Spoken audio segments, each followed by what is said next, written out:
comes Peter Cottontail, hopping down the bunny trail. Hippity hoppity, Easter's on its way, bringing every girl and boy baskets full of Easter joy, things to make your Easter bright and gay. All right, guys, Kenny B here from Cities and Suburbs. The last day of March, and I would say, it's great to, escape winter, but we had no winter here. We had like 6 inches of snow here and there, whatever. But it is Easter, and yes, I think it was Gene Autry who actually penned that song, Here Comes Peter Cottontail. And Easter was always a big thing when I was a kid. I mean, everything's big when you're a kid. Christmas, Easter, because your parents handled everything, right? They didn't have to drive, right? So this year, it seems like probably 3 million people, 2.3 million people will travel some way to go here and there. And I am in Charlton. I am right next to the Mass Pike. And believe me, I did all my shopping yesterday because I did not want to go hopping, quote unquote, today.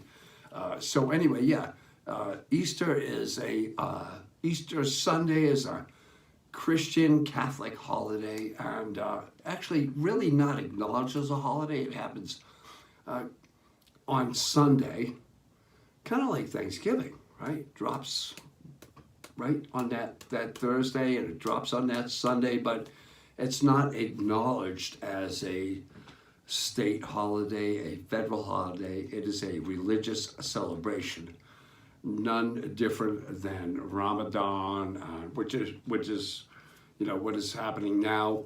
I believe in the Palestinian religion, and and I don't want to misspeak here, but so there are a lot of holidays that are religious acknowledgments, celebration. Good Friday, and we had Lent, and we had Good Friday and Palm Sunday, and now we have Easter, and so it is a time, I guess, to celebrate life, right? So enjoy it while you have it, because it doesn't last forever, you guys. And that's what the day's all about. Anyway, so switching gears to cities and suburbs while I'm not rambling on here. I looked at a report tonight from This Week in Worcester, from the Worcester, the payroll of the city employees. And I have a lot of stuff to get into this week, and I'm going to do another video because I can't even begin to start to talk about the 83% increase in property values, okay, in the Canal District from 2021, okay, to now, all right, 2024. It's incredible, man. I mean, the Canal District was just a whatever many years ago. All of a sudden now it's 83%. It's growth, economic growth, 83% compared to 47% or so throughout the whole city. And we see that, obviously, with downtown is so vacant. Man, I wish they put the same focus of the Canal District in the main street, right? Put light back on the streets there. But the payroll in Worcester, I mean, so the top 5, let's go through the top 5, because let me ask you a question. Do you think this is fair? Do you think they're overpaid? Do you think the representatives of Worcester, I'm not talking about the city council, okay, which was always supposed to not be which is still not a full-time occupation. And it shouldn't be. It's maybe $30,000, $40,000 a year. And I'm going to share the link below, because you can look at, as you should, because it's public information, you should be able to see what the what your representatives in Worcester make. in terms of what they earn. So let's start with, who do you think the number one moneymaker, if you will, not even moneymaker, scratch that, the number one highest salary in the city of Worcester is? And that, of course, would be the city manager. That would be Mr. Eric Bautista. He is the city manager. His gross pay, that position's gross pay, regardless of whether it's him, her, or whoever, that position now pays $313,723 a year, and the regular pay is $273,939. Okay, we're getting up there, right? So that's a lot of money. Okay, stay with me here. Who is second? Who would you think is second? People say, "Oh, the mayor." No, the mayor is a city councilor. Okay, the mayor is a city councilor, and the second highest paid position in the city is, okay, Rachel Menares, the Worcester Public School separate superintendent of Worcester Public Schools. The average salary right there is $169,831. Okay, I'm only saying this because there was an article today in the Worcester Business Journal saying that Worcester's city payroll, which is about 5,050 people, is up to $500 million.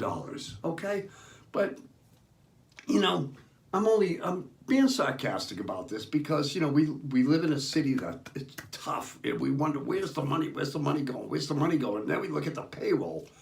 I would just say that any company, even the company I work for, 70, 75%, 80% of the money is going to payroll to generate more money.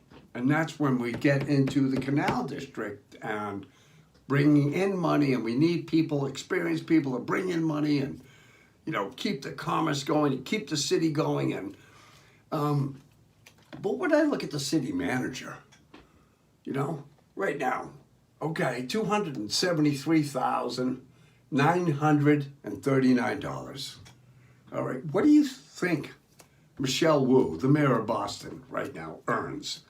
Because they don't have a city manager form of government. They have a strong mayor.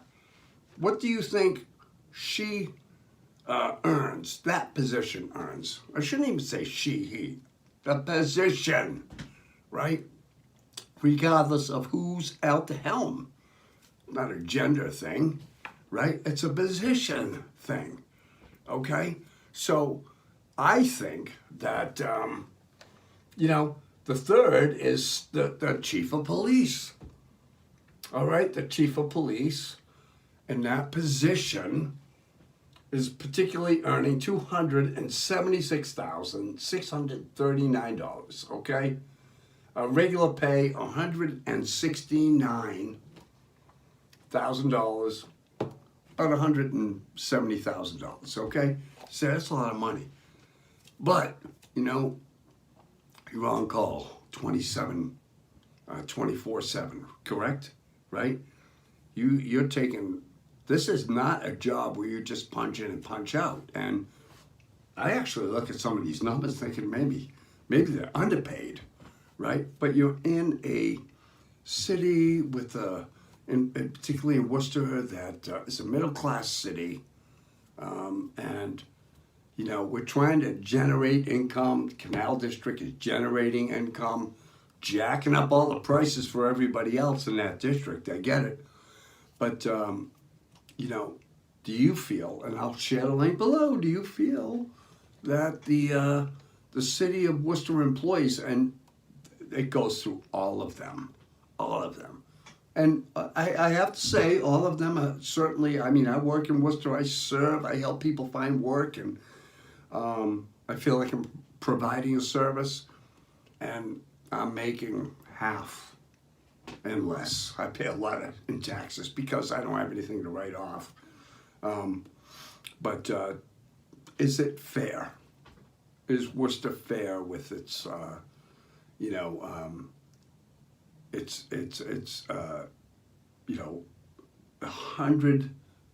million payroll for city employees? How is that reflected on you, the taxpayer? And are they representing? Do you feel, that is warranted in terms of, it's easy to look back and say, oh, God. And we do that with sports. I mean, we pay Otani and Devers and, we pay them that money, just to hit 30 home runs a friggin' year, right? So if we get it straight, though, here in Worcester, I would like to spread the wealth and that 83% increase in value, maybe shrink it a little bit and spread it out throughout the city. That way everybody, their rents aren't going up, right? You have one district going up, and Worcester, people, Worcester's like, someone who dropped a bunch of French fries down, and the seagulls, we call developers, are encouraged to come in. But we need a peanut butter approach, right? We need to spread the peanut butter to all districts in Worcester. So yes, I support our city council. I support, our city manager, our current form of government, whether that is a sustaining feature that the city needs to move on. But we'll see. But so that's a little bit, just how's your wallet doing, you guys? You work in Worcester? Are you making enough money to live in Worcester? That's my question right now. And I'm going to leave you with that, okay? Kenny B here, signing out. Take care. We'll see you the next time. Thanks.